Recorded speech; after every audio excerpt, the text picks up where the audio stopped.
विश्वावसू नाम संवत्सर अश्विन कृष्ण पक्षातील या वर्षीच्या दिवाळीच्या शुभेच्छा देताना मला अतिशय आनंद होत आहे. दिनांक 17-10-25 रोजी शुक्रवारी दिवाळीला सुरुवात होत आहे.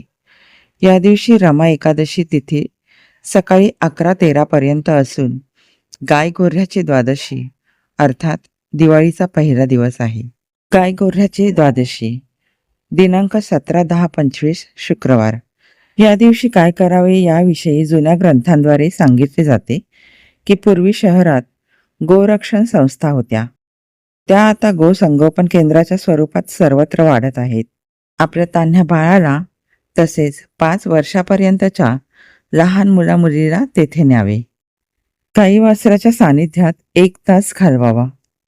गाईला वासरू पित असताना वासराला गाय चाटते त्यावेळी आपले तान्हे लेकरू मुले यांना गायीच्या मुखाजवळ न्यावे. जन्मवेळी अशुभ कालाचे दोषांचे निवारण होते. शुद्ध ताजे गोमूत्र प्यावे. गायीची व वासराची पूजा करावी. गोमय, गोमूत्र, गायीचे तूप, गायीचे दूध व गायीच्या दुधाचे दही हे एकत्र करावे. याला पंचगव्य असे म्हणतात. पंचगव्याने तान्ह्या बाळाला मुलांना स्नान घालावे. स्वतःसह सर्वांनी प्राशन करावे. दिवाळीच्या पहिल्या दिवसाच्या वसुबारसाच्या अनेक शुभेच्छा. शुभ दीपावली.